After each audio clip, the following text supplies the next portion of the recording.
नमस्कार, आवाज समाचार में आप सभी का स्वागत है। मैं हूं सर्वेश तिवारी। खबरों की शुरुआत करते हैं, लेकिन सबसे पहले नजर डालते हैं आज की हेडलाइंस पर। अमित शाह का ममता बनर्जी पर हमला, कहा अब आपका समय खत्म हो गया है।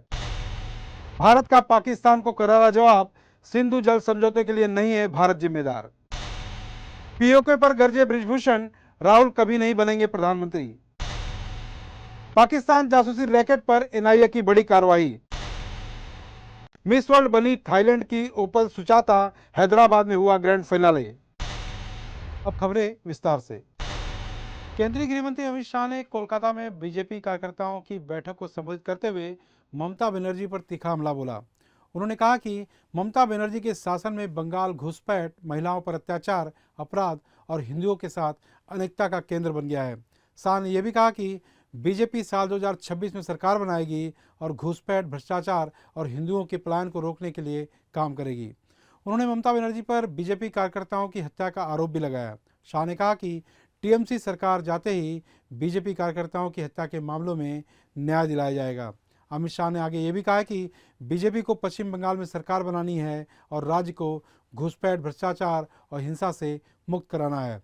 उन्होंने ममता बनर्जी पर वोट बैंक की राजनीति करने का आरोप भी लगाया और कहा कि ममता बनर्जी ने ऑपरेशन सिंदूर का विरोध करके देश की महिलाओं के साथ खिलवाड़ किया है। बंगाल की माताएं और बहनें ममता बनर्जी को कड़ा सबक सिखाएंगी। क्या कुछ कह रहे हैं अमित शाह, आइए सुनते हैं। मां माटी मानुष का नारा देकर ममता दीदी आई और उन्होंने ये महान बंग भूमि को आज घुसपैठ, भ्रष्टाचार, स्त्रियों पर अत्याचार, अपराध, बम धमाके और हिंदुओं के साथ दुराचार का केंद्र बनाकर रख दिया है। दुराचार का केंद्र बना। भाइयों बहनों, यही बंगाल में चुनावी हिंसा सेशन के बाद, जब टीआर सेशन सीईसी बने, उसके बाद पूरे देश में चुनावी हिंसा बंद हो गई। मगर ये बंगाल है जिसमें चुनाव के वक्त और दीदी को विजय मिलने के बाद सैकड़ों भारतीय जनता पार्टी के कार्यकर्ताओं को मौत के घाट उतार दिया जाता है। दीदी, कब तक बचाओगी उनको? मेरी बात सुन लो, आपका समय अब समाप्त हो गया है। 26 में भारतीय जनता पार्टी की सरकार बनने वाली। और मैं सारे हजारों की संख्या में बैठे हुए मेरे मंडल के पदाधिकारियों को ये वादा करना चाहता हूं कि हां, तृणमूल की सरकार जाते ही हमारे कार्यकर्ताओं के हत्या के अपराधियों को जमीन में गाड़ा है तो भी बाहर निकालकर सजा करने का काम करें। लोकतंत्र के अंदर हिंसा कभी शोभा नहीं देती है। दीदी, हिम्मत हो तो हिंसा के बगैर, रैगिंग के बगैर चुनाव कराकर देखो। आपकी खुद की जमानत ये बंगाल की जनता जब्त कर लेगी। और भाइयों बहनों, वोट बैंक की तुष्टीकरण ने वोट बैंक के लिए पतन की सीमा ये ममता बनर्जी ने पार कर दी। अभी कुछ दिन पहले पहलगांव में पाक प्रेरित आतंकवादियों ने हमारे निर्दोष नागरिकों को, यात्रिकों को धर्म पूछ कर परिवार के सामने मार दिया। मुझे बताओ बंगाल वालों, वो पाक प्रेरित आतंकवादियों को सजा देनी चाहिए या नहीं देनी चाहिए?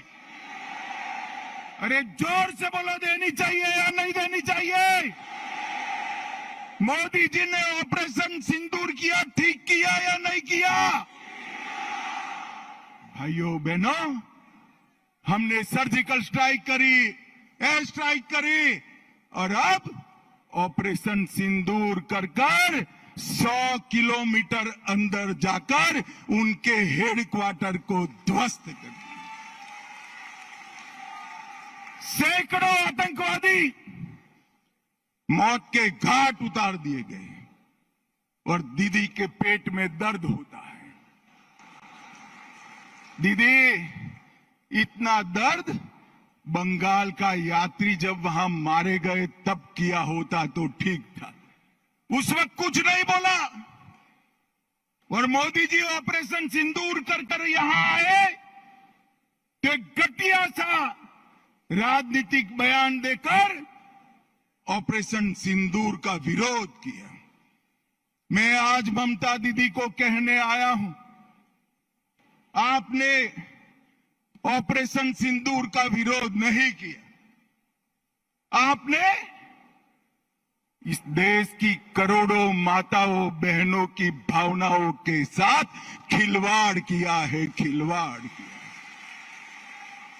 और मैं बंगाल की मातृशक्ति को भी अपील करने आया हूं, आने वाले चुनाव में ऑपरेशन सिंदूर पर सवाल उठाने वाली ममता जी को सिंदूर की कीमत बंगाल की माताएं बहनें जरा समझा दे, सिंदूर का अपमान करने का क्या मतलब है। ताजिकिस्तान की राजधानी दोशांबे में ग्लेशियर संरक्षण सम्मेलन के दौरान पाकिस्तान ने सिंधु जल समझौते का मुद्दा उठाया था, जिसमें भारत ने पाकिस्तान को एक बार फिर खरी खोटी सुनाई है और कहा है कि सिंधु जल समझौते के रद्द होने के लिए पड़ोसी देश भारत को जिम्मेदार ठहराना बंद करें।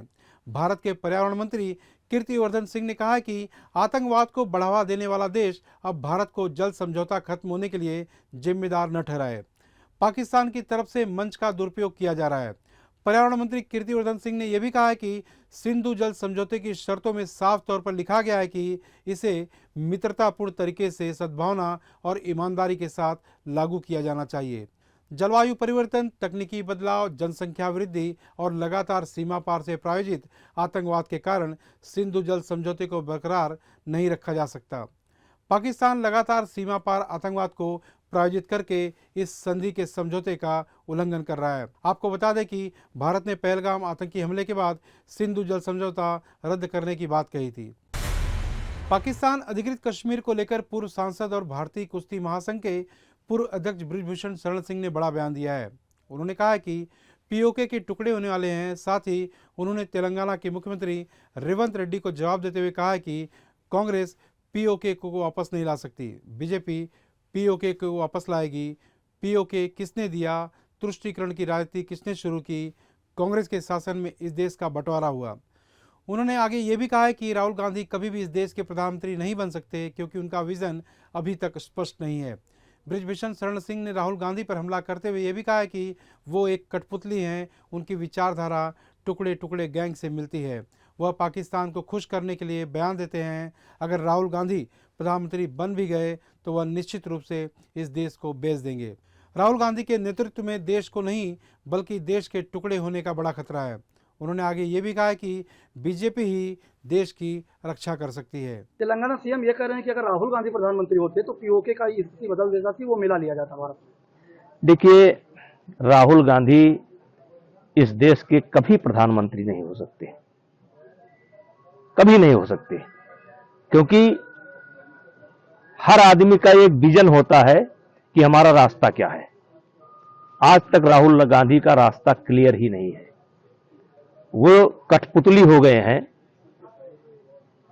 टुकड़े टुकड़े गैंग की, जो पुराने कम्युनिस्ट की विचारधारा थी उसकी, और वो वही भाषा बोलते हैं जो पाकिस्तान की अच्छी लगे। और राहुल गांधी इस देश के प्रधानमंत्री नहीं हो सकते हैं। एनआईए ने पाकिस्तान से जुड़े जासूसी रैकेट पर बड़ा एक्शन लिया है। देश के 8 राज्यों में 15 जगहों पर एक साथ छापेमारी की गई है। ये तलाशी अभियान शनिवार को दिल्ली, मुंबई, हरियाणा, उत्तर प्रदेश, राजस्थान, छत्तीसगढ़, असम और पश्चिम बंगाल में चलाया गया। एनआईए को शक है कि इन ठिकानों से पाकिस्तानी खुफिया एजेंसी पीआईओ से जुड़े लोग भारत में जासूसी नेटवर्क चला रहे हैं। इस दौरान कई अहम इलेक्ट्रॉनिक्स डिवाइस, संवेदनशील दस्तावेज, साथ ही आपत्तिजनक सामग्री भी जब्त की गई है, जिनकी जांच जारी है। जांच एजेंसी के मुताबिक इन संदिग्धों का मकसद भारत की राष्ट्रीय सुरक्षा से जुड़ी जानकारियां इकट्ठा कर उन्हें पाकिस्तान भेजना था और इसके बदले वे आर्थिक मदद भी ले रहे थे। इस कार्रवाई का आधार बना वो केस जो 20 मई को दर्ज हुआ था, जब एक व्यक्ति को गिरफ्तार किया गया था। वो आरोपी 2023 से पीआईओ के साथ संपर्क में था और संवेदनशील जानकारी साझा कर रहा था। एनआईए ने बीएनएस 2023 की धारा 61(2), 147, 148, आधिकारिक गोपनीयता अधिनियम और यूपीए जैसे कई गंभीर धाराओं में केस दर्ज कर इस पूरे मामले को लेकर जांच पड़ताल कर रही है। मिस वर्ल्ड 2025 प्रतियोगिता का फाइनल शनिवार 31 मई को हैदराबाद के हाईटेक्स कन्वेंशन सेंटर में संपन्न हुआ। इस साल का खिताब थाईलैंड की ओपल सुचाता ने अपने नाम किया। 21 साल की ओपल पहली थाई महिला है जिन्हें यह गौरव हासिल हुआ है। भारत की नंदिनी गुप्ता इस बार टॉप 8 में भी अपनी जगह नहीं बना सकी। दुनिया भर की प्रतिभागियों के बीच ओपल का आत्मविश्वास और व्यक्तित्व सबसे अलग नजर आया। ओपल इससे पहले मिस यूनिवर्स थाईलैंड 2024 रह चुकी हैं। वहीं मिस यूनिवर्स 2024 में भी उन्होंने थाईलैंड को रिप्रेजेंट किया था और थर्ड रनर अप रही थी। ओपल ने राजनीति और अंतर्राष्ट्रीय संबंधों में डिग्री हासिल की है। उनका परिवार प्राइवेट बिजनेस से जुड़ा हुआ है। स्टेज पर ताज पहनते वक्त ओपल काफ़ी भावुक हो गई और हाथ जोड़कर सभी का धन्यवाद किया। सिल्वर बॉडी फिटेड गाउन में वह बेहद खूबसूरत नजर आ रही थी। सोशल मीडिया पर उनके विजयी लम्हे का वीडियो खूब वायरल हो रहा है। भारत की ओर से 21 साल की नंदिनी गुप्ता इस प्रतियोगिता में शामिल थी। नंदिनी कोटा राजस्थान की रहने वाली हैं और 2023 में फेमिना मिस इंडिया का ताज जीत चुकी हैं। मिस वर्ल्ड के मंच पर दुनिया की 100 से ज़्यादा प्रतियोगी शामिल हुई थी। ओपल ने सभी राउंड्स में शानदार प्रदर्शन कर निर्णायकों का दिल जीत लिया। थाईलैंड में इस जीत को लेकर उत्सव जैसा माहौल है। ओपल की जीत को देश की ऐतिहासिक उपलब्धि माना जा रहा है। इवेंट में बॉलीवुड सितारे, विदेशी मेहमान और हजारों दर्शक शामिल हुए। भारत की मेजबानी में हुआ यह आयोजन वैश्विक स्तर पर सराहा गया। अब ओपल दुनिया भर में ब्यूटी विद पर्पज अभियानों का चेहरा बनेंगी। अब वक्त हो चला एक छोटे से ब्रेक का।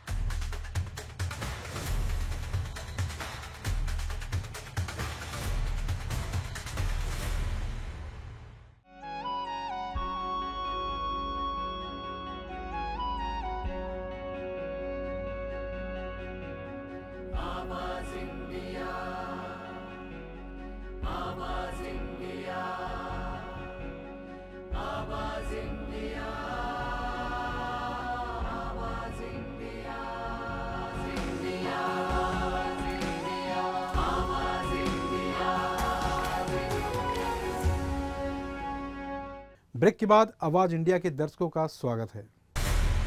सीडीएस जनरल अनिल चौहान ने सिंगापुर में शांग्री ला डायलॉग 2025 में कहा है कि दक्षिण एशिया में शांति और स्थिरता बनाए रखने के लिए पाकिस्तान को अपनी जिम्मेदारी निभानी होगी। उन्होंने कहा है कि ताली एक हाथ से नहीं बजती है और पाकिस्तान को स्थिरता के लिए कदम बढ़ाने होंगे। जनरल चौहान ने ऑपरेशन सिंदूर की वजह भी बताई और कहा कि भारत ने आतंकवाद के खिलाफ नई लक्षण रेखा खींच दी है। पाकिस्तान इस टकराव से सीख लेकर आतंकवाद को लेकर अपनी नीति बदलेगा। ऑपरेशन सिंदूर के दौरान भारत ने पाकिस्तान में 300 किलोमीटर दूर तक गहरा आक्रमण किया था। जनरल चौहान ने बताया कि ऑपरेशन सिंदूर में थल सेना, वायुसेना और नौसेना ने साझा इंटेलिजेंस, प्लानिंग और लॉजिस्टिक का इस्तेमाल किया। ऑपरेशन में मिली कमियों से सीख लेकर भारत अपना थिएटर कमांड तैयार करेगा। आत्मनिर्भरता का मतलब हर तरह के हथियार भारत में बनाना नहीं है और रक्षा क्षेत्र में आत्मनिर्भरता के लिए भारत को मित्र देशों के साथ साझेदारी की जरूरत होगी। अनुष्का यादव के साथ तेज प्रताप यादव की तस्वीर वायरल होने के बाद लालू प्रसाद यादव ने अपने बेटे को पार्टी और परिवार से बाहर कर दिया था। यह फैसला अनुष्का यादव के साथ तस्वीर वायरल होने के बाद लिया गया था। हाल ही में तेज प्रताप यादव ने इस चीज को लेकर एक भावुक पोस्ट भी किया है। उन्होंने सोशल मीडिया पर यह पोस्ट किया है। अपने सोशल मीडिया अकाउंट पर तेज प्रताप यादव ने लिखा है कि मेरे प्यारे मम्मी पापा, मेरी सारी दुनिया बस आप दोनों में ही समाई है। भगवान से बढ़कर हैं आप और आपका दिया कोई भी आदेश। आप हैं तो सब कुछ है मेरे पास। मुझे सिर्फ आपका विश्वास और प्यार चाहिए, ना कि कुछ और। पापा आप नहीं होते तो ना ये पार्टी होती और ना मेरे साथ राजनीति करने वाले कुछ जयचंद जैसे लालची लोग। अपने पोस्ट में आखिर लाइन में तेज प्रताप यादव ने लिखा है कि बस मम्मी पापा आप दोनों स्वस्थ और खुश रहें हमेशा। आप नेता संजय सिंह ने बीजेपी के घर घर सिंदूर अभियान को सस्ता राजनीतिक स्टंट बताया है। उन्होंने तंज कसते हुए इसे वन नेशन वन हस्बैंड योजना तक कह डाला। संजय सिंह ने पीएम मोदी से पूछा, 2 चुटकी सिंदूर का महत्व आप क्या जानते हैं? उन्होंने कहा कि सिंदूर भारतीय संस्कृति में पति की लंबी उम्र की कामना का प्रतीक है। बीजेपी पर महिलाओं की भावनाओं के साथ खेलने का आरोप लगाया गया है। उन्होंने कहा कि यह अभियान भारतीय परंपरा का मजाक उड़ाने जैसा लग रहा है। बीजेपी ने इन आरोपों को बेबुनियाद बताया है। बीजेपी का कहना है कि वे घर घर जाकर सिंदूर नहीं बांट रहे हैं, यह सिर्फ विरोधियों की गलतफहमी है और राजनीतिक चाल है। कांग्रेस ने भी इस अभियान की आलोचना की है। उनका सवाल है कि पीएम मोदी हर घर में सिंदूर क्यों भेजना चाहते हैं। आइए सुनते हैं क्या कुछ कह रहे हैं आप पार्टी के नेता संजय सिंह। जैन साथियों, भारतीय संस्कृति में महिलाएं अपने पति की लंबी उम्र के लिए अपने मांगों में सिंदूर भरती हैं। अपने पति की लंबी उम्र की कामना के लिए, उनकी उन्नति के लिए, उनकी तरक्की के लिए, उनके विकास के लिए दिन रात प्रार्थना करती हैं। उनके माथे का सिंदूर उनके पति का गौरव है, सम्मान है, स्वाभिमान है। लेकिन देश के प्रधानमंत्री Narendra Modi ji one nation one election की स्कीम के बाद one prime minister one minister यानी रक्षा मंत्री, विदेश मंत्री, सारे मंत्री वही, वन नेशन वन राशन, ये सारी स्कीम के बाद अब नई स्कीम लेके आए हैं Narendra Modi ji, one nation one husband. One nation one husband, इस स्कीम के तहत प्रधानमंत्री घर घर सिंदूर भिजवा रहे हैं। अपने नाम का सिंदूर, मोदी के नाम का सिंदूर। क्या इस देश की महिलाएं मोदी को अपना पति मान लेंगी? क्या मोदी जी चाहते हैं कि उनको अपना पति मान ले सारी देश की महिलाएं? एक देश में एक उनका पति हो, वन नेशन वन हस्बैंड। ये किस प्रकार की मानसिकता है? आप ही रक्षा मंत्री बन जाते हो, आप ही विदेश मंत्री बन जाते हो, आप वायुसेना के अध्यक्ष बन जाते हो, आप थल सेना के अध्यक्ष बन जाते हो, आप ब्रिगेडियर, आप कर्नल, आप सब कुछ बन जाते हो। सिंदूर के नाम पर कितनी घटिया पॉलिटिक्स करेगी बीजेपी। महाराष्ट्र के नासिक में आयोजित होने वाले सिंहस्थ कुंभ मेले की तैयारियां शुरू हो चुकी हैं। इस संबंध में मुख्यमंत्री देवेंद्र फडणवीस की अध्यक्षता में एक अहम बैठक संपन्न हुई, जिसमें मेले की तारीखों को लेकर फैसला लिया गया। बैठक में 13 अखाड़ों के प्रमुख साधु संतों के साथ कैबिनेट मंत्री भी शामिल हुए। इस बैठक में शाही स्नान और अमृत स्नान की संभावित तारीखों की घोषणा की गई। कुंभ मेला 31 अक्टूबर 2026 से शुरू होगा। इसी दिन दोपहर 12 बजे रामकुंड पर ध्वजारोहण समारोह आयोजित किया जाएगा। इसके बाद 24 जुलाई 2027 को साधुग्राम में अखाड़ा ध्वजारोहण समारोह होगा। पहला शाही स्नान 2 अगस्त साल 2027 सोमवार को होगा, जो पहला अमृत स्नान भी होगा। नगर भ्रमण 29 जुलाई साल 2027 को आयोजित किया जाएगा। दूसरा अमृत स्नान 31 अगस्त साल 2027 को और तीसरा व अंतिम अमृत स्नान 11 सितंबर 2027 को किया जाएगा। कुंभ मेले का समापन 24 जुलाई साल 2028 को ध्वजवंदन समारोह के साथ होगा। मुख्यमंत्री देवेंद्र फडणवीस ने शीघ्र ही इन तारीखों की आधिकारिक घोषणा करेंगे। सिंहस्थ कुंभ मेला धार्मिक और सांस्कृतिक दृष्टि से एक ऐतिहासिक आयोजन माना जाता है, जिसकी तैयारी राज्य सरकार और संत समाज मिलकर कर रहे हैं। त्र्यंबकेश्वर और नासिक के कुंभ मेले के संदर्भ में एक बैठक का आयोजन किया गया था, जिस बैठक में यहाँ के जो प्रमुख 13 अखाड़े हैं वो भी मौजूद थे। सभी महंत, साधु संत, पुरोहित संघ सभी लोग मौजूद थे। आयोजन पर एक प्रदीर्घ चर्चा हमने की। आज जो हमारे अमृत स्नान है और जो प्रमुख पर्व है उनकी तारीखें भी निश्चित की गई। उसकी भी घोषणा स्वतंत्र रूप से आपको दी जाएगी, जो आपके माध्यम से जनता तक जाएगी। इस बार का ये मेला लंबा चलने वाला है, इसलिए स्नान की कई प्रमुख तिथियां और पुण्य पर्व लोगों को उपलब्ध होंगे। इसलिए भीड़ जो हमारे भाविकों की होती है उसको नियंत्रित करने के लिए हम लोगों को मौका भी मिलेगा। जो साधु संतों ने हमारे सामने बात कही कि हमारी गोदावरी माँ ये निर्मल बहे, ये अविरल बहे, इस दृष्टि से भी योजना तैयार की है। एसटीपी के माध्यम से उसमें साफ पानी जाए, गंदा पानी न जाए, इसका भी नियोजन किया है। इसमें जो अतिरिक्त पानी लाना है उसका भी नियोजन हम लोगों ने किया है। अखाड़ों में भी बड़े पैमाने पर साधु संत जाते हैं, भाविक भी जाते हैं, वहां पर भी जो व्यवस्था करनी है उसकी भी चर्चा हुई है। इसके साथ साथ इंफ्रास्ट्रक्चर की दृष्टि से करीब 4-4.5 हजार करोड़ रुपए के जो हमने काम है उसकी शुरुआत करने के लिए टेंडर्स भी हम लोगों ने बुलाए हुए हैं और 2000 करोड़ के काम ये पाइपलाइन में है। कुल मिलाकर एक बहुत ही भव्य, बहुत ही दिव्य इस प्रकार का मेला यहाँ पर संपन्न हो, इस प्रकार का नियोजन किया गया है। फिर वक्त हो चला एक छोटे से ब्रेक का। ब्रेक के बाद आपसे फिर होगी मुलाकात।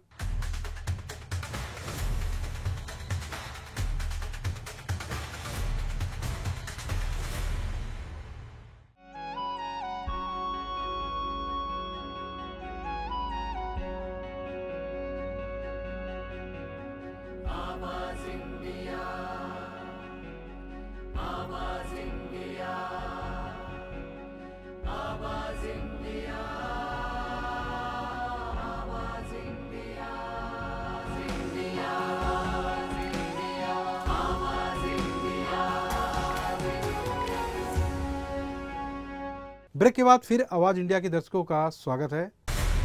अभिनेता राजकुमार राव और वामिका गब्बी स्टारर भूल चूक माफ ने थिएटर्स में अपना जादू बिखेरना शुरू कर दिया है।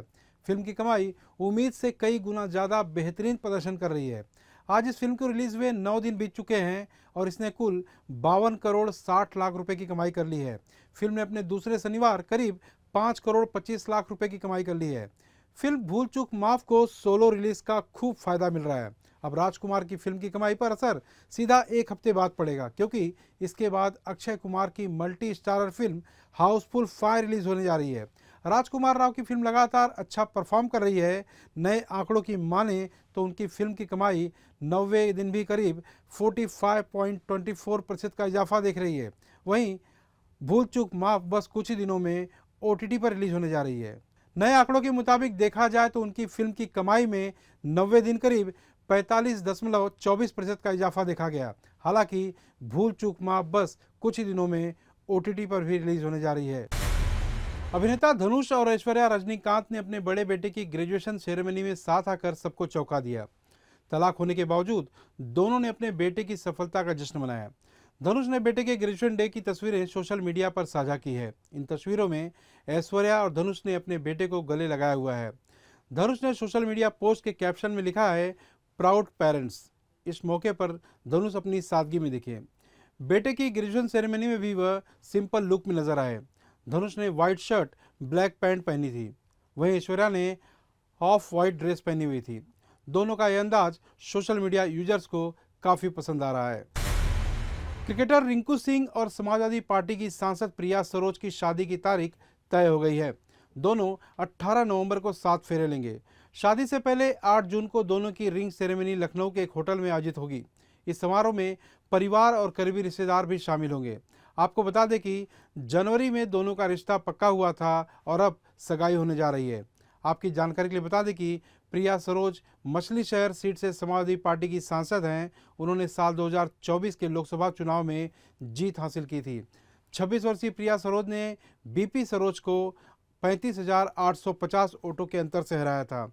वह एक राजनीतिक परिवार से ताल्लुक रखती हैं और उनकी जीत ने सबको प्रभावित भी किया था। आवाज़ इंडिया में फिलहाल के लिए इतना ही। जल्द होगी आपसे फिर मुलाकात। तब तक के लिए नमस्कार।